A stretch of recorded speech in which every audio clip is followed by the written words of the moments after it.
Hello mga kabayan, kamusta kayong lahat dyan? Ngayong araw na to ay gagawa ako ng video. Gusto ko lang pong i-share gusto ko lang pong i-share kung paano po gamitin itong automatic electric pressure cooker.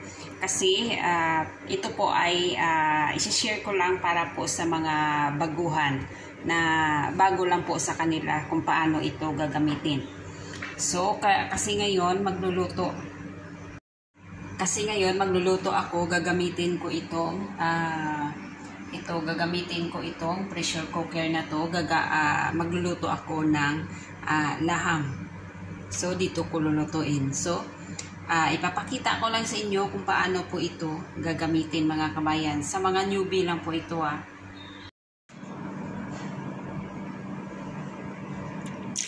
So, ito yung lulutuin ko ngayon. Ipi-pressure cooker ko ito.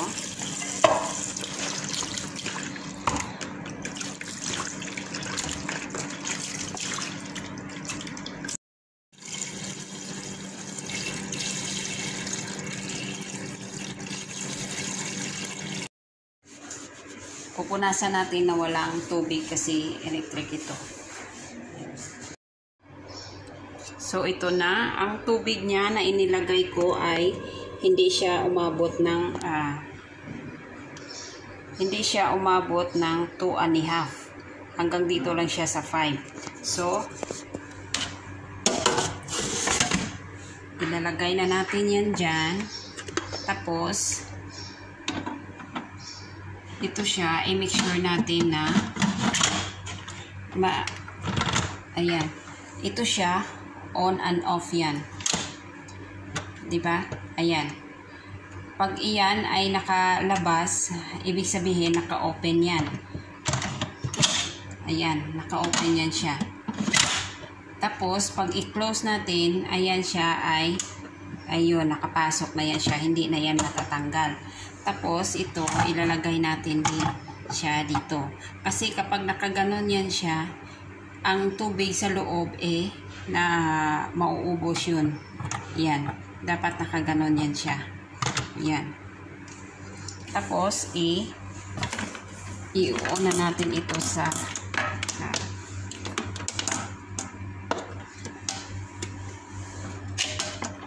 yan. I-on na natin. Ayan siya. Naka-red na yan siya. Tapos, kasi yung tubig niya, magluluto ako ng meat ng laham. Magluluto ako. Tapos yung tubig niya hindi umabot, nasa kalagitnaan lang siya. Hindi siya umabot ng 2.5. So yung tubig natin i-adjust na lang natin yan dyan. Ito siya yung yung dami ng tubig at saka ito yung timer niya. So ilalagay natin dito sa 30. Ayan siya. Ilalagay natin sa 30 yan. Ayan. Tapos, nagre-ready na yan siya. Tapos, pag ito, kumulo na dyan sa loob, ito ay tutunog ito ng kaunti. Seconds lang yung tunog niya.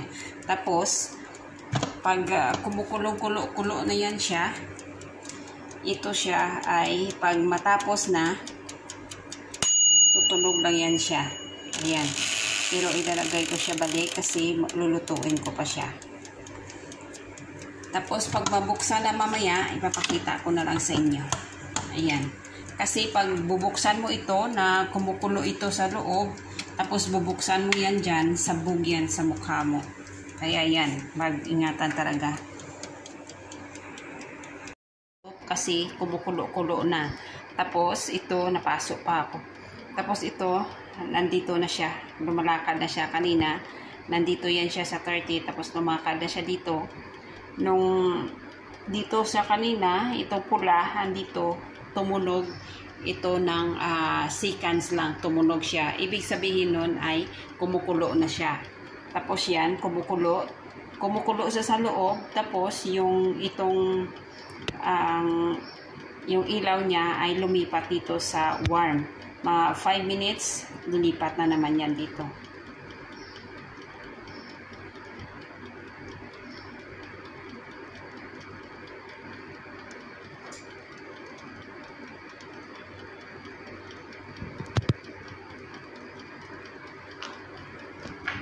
ito siya yung ang itong automatic electric pressure cooker. Mayroon siya nitong instructions dito kung paano siya gagamitin. Ito siya yung ang volume niya. Ito siya yung volume. Halimbawa, yung tubig niya is ilagay mo doon sa 1.5 or 2.5, 3.5 or 4.5. Halimbawa, kasi kanina yung niluto ko ay yung meat. Tapos, yung tubig niya is nasa 2.5 pero hindi siya nakaabot ng 2.5. So, inilagay ko siya, yung timer niya, inilagay ko siya sa 30 minutes. Tapos, ayan na. O, ito. Kanina dito yung ilaw niya, lumipat na siya dito. Kasi baka magtaka kayo, lumilipat na napupunta siya sa warm. Pero okay lang yan kasi lumilipat naman yan siya. Nagkukok lang din siya. Tapos ito, hanggang dito yan sa off. Ibig sabihin, pag ma-off na, mamaya papakita ko sa inyo. Ito siya, yung instruction siya. Itong automatic electric pressure cooker nito ay kahit ano pwedeng lutuin dito. Pwede kayong magluto ng kanin dito, kahit ano. Yung chicken, yung spare ribs, yung soup, pwede dito lulutuin. Basta lang ay naayon dito yung mga minutes niya. Ito yung minutes. Ito yung sukat ng tubig kung gaano ka rami. Tapos dito magbe-base ng minutes. Yung minutes niya. Ayan, tapos na siya. Naka-off na siya yung red. Tapos na siya. Tapos atin na naman ito siyang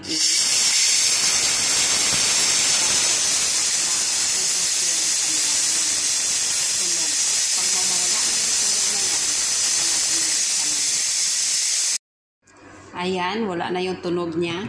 Ayan na. Wala na siyang tunog. So, pwede na natin yang buksan. Ayan, bubuksan na natin. Ayan siya. Ayan.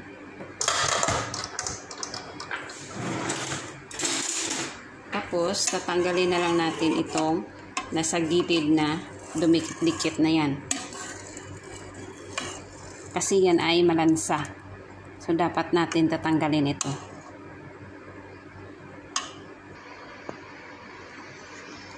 Ayan siya. Malambot na yan siya. Pero hindi ko yan siya, inilagay ko yan siya sa, hindi siya gaanong lambot na lambot kasi maglulutuan ko pa ng mga gulay mamaya yan. Tapos ito siya, napaka-importante itong rubber na to kasi hindi siya mapipressure pag wala ang ito. So, kailangan dito.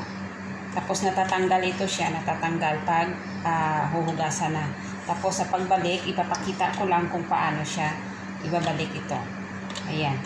Tapos, mayroon siyang hawakan dito. Tapos, ilalagay lang siya ng ganyan. Tapos, didikit na yan siya. Ayan siya. Tapos pagtanggal, hihilain lang ito. Ayan siya. Saka siya itatakip, mapipressure na yan siya kasi dahil dito sa rubber. At saka pwede rin itong gagamitin na, pwede rin itong magluto ka na hindi mo gagamitin ang pressure cooker. Itatakip mo lang ng ganon, huwag mo lang isara.